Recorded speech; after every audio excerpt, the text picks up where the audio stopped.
Yang datang setelah dia itu siapa, Pak Pastor?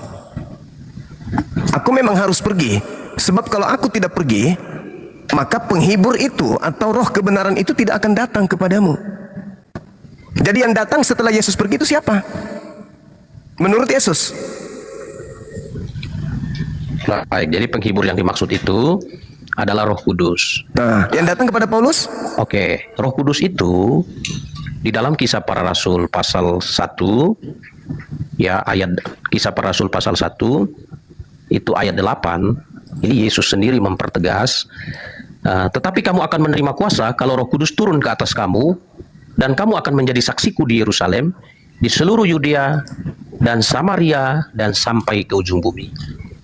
Nah, jadi penegasan mengenai Roh Kudus itu akan turun di 4 lokasi. Berarti yang datang Roh Kudus apa Yesus, Bang? Di Kisah Para Rasul pasal 9, Yesus yang menyatakan diri kepada Rasul Paulus. Yang datang setelah Yesus pergi menurut Yesus siapa? Ya, konteksnya berbeda konteksnya gini. Yang dimaksud, yang datang sesudah, lebih baik aku pergi supaya dia datang. Yang dimaksud ialah Roh Kudus. Nah, berarti bukan Yesus kan? Nah, Roh Kudus. Nah, Roh Kudus. Lalu dijelaskan, kembali dipertegas bahwa Roh Kudus itu akan datang, akan turun di Yerusalem, di Yudea, di Samaria, dan di ujung bumi. Jadi ada 4 peristiwa tercatat tercatat dalam Kisah Para Rasul. Ada 4 peristiwa di mana Roh Kudus itu dicurahkan di Yerusalem. Nah, di mana Yesus mengatakan bahwa dia akan datang?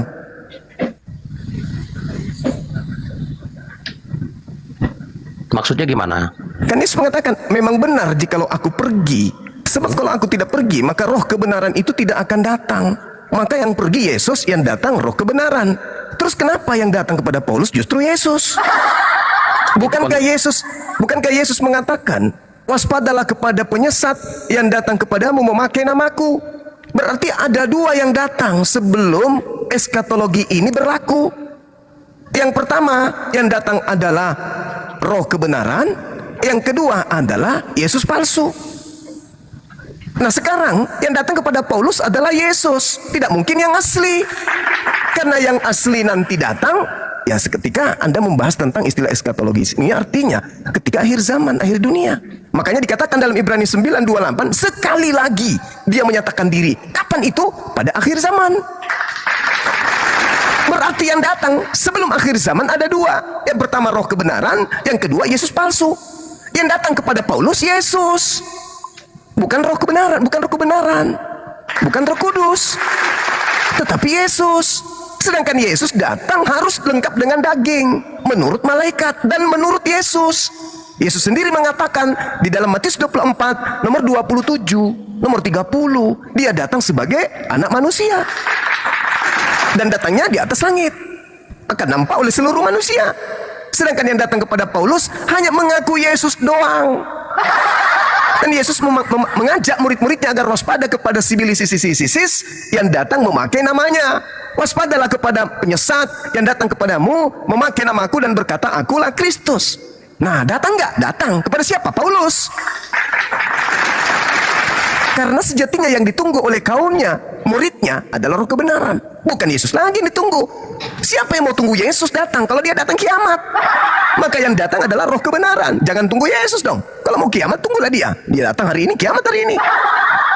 Makanya ketika ditanya oleh murid dalam Matius 24, apa tanda kedatanganmu? Yesus mengatakan, tanda kedatanganku, langit menjadi gelap, bulan tak bercahaya, bintang berjatuhan. Terjadi nggak pada saat Yesus mengaku ketemu Yesus? Tidak. Berarti yang datang kepada Yesus, Paulus, Yesus palsu. Karena tidak ada tanda kedatangan Yesus asli. Hanya datang ngaku-ngaku, akulah Yesus. Sementara Yesus mengatakan, waspadalah kepada iblis yang datang memakai namaku dan berkata, akulah Mesias. Itu terjadi nggak?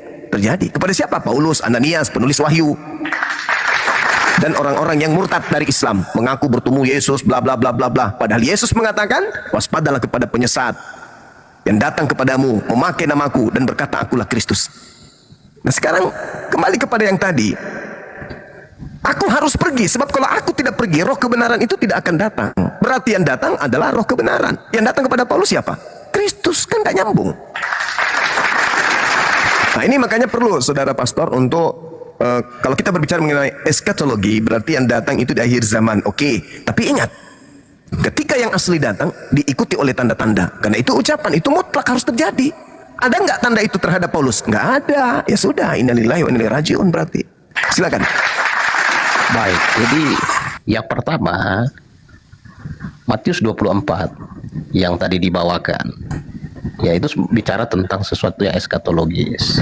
Nah, Yesus Kristus sendiri mengingatkan di ayat yang ke-26, jadi apabila orang lihat ia ada di padang gurun, jangan kamu pergi ke situ. Atau lihat ia ada dalam bilik, jangan kamu percaya. Jadi penampakan fisik. Ya, penampakan fisik. Nah, karena konsep penampakan fisik itu akan terjadi pada peristiwa eskatologis, yaitu pada waktu peristiwa pengangkatan.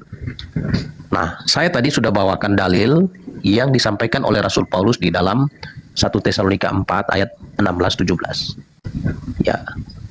Artinya, Rasul Paulus sendiri menyatakan mengenai peristiwa itu.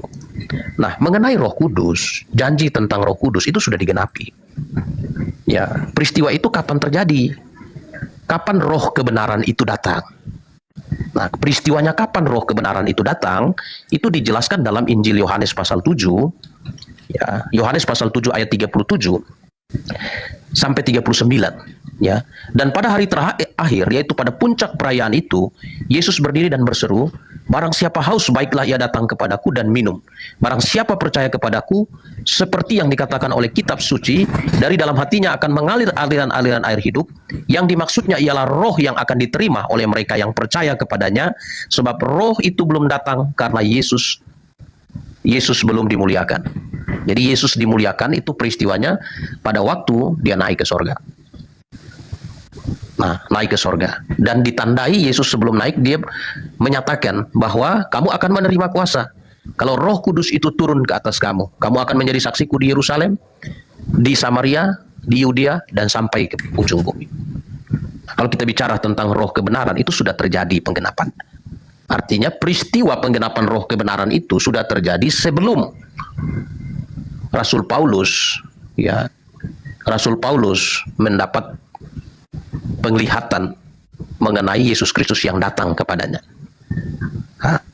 Nah, Rasul Paulus sendiri mempertegas posisi di dalam 1 Korintus 15 ayat 8. Ya, 1 Korintus 15 ayat 8, Rasul Paulus mempertegas bahwa Kristus terakhir menampakkan diri kepadanya. Ya, 1 Korintus 15 ayat 8, ya, dikatakan, oke, saya baca dari ayat yang kelima, bahwa ia telah menampakkan diri kepada Kefas, kemudian kepada ke-12 muridnya. Sesudah itu ia menampakkan diri kepada lebih dari 500 saudara sekaligus. Kebanyakan dari mereka masih hidup sampai sekarang, tetapi beberapa di antara mereka telah meninggal. Selanjutnya ia menampakkan diri kepada Yakobus, kemudian kepada semua rasul.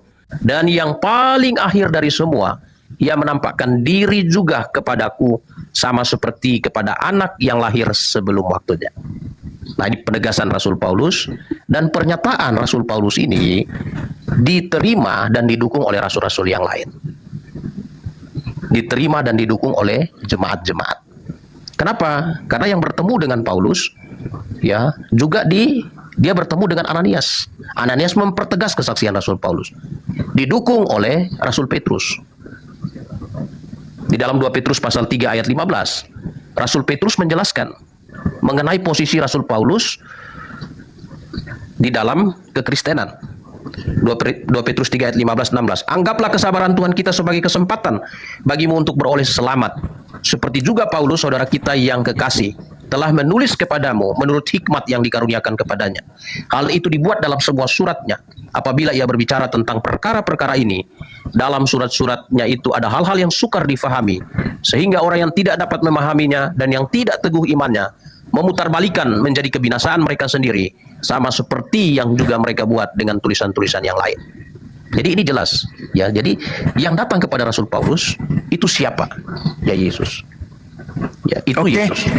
Baik. Silakan. Menurut Paulus, yang datang kepada Paulus adalah Yesus. Menurut Paulus. Silakan aja, Bang.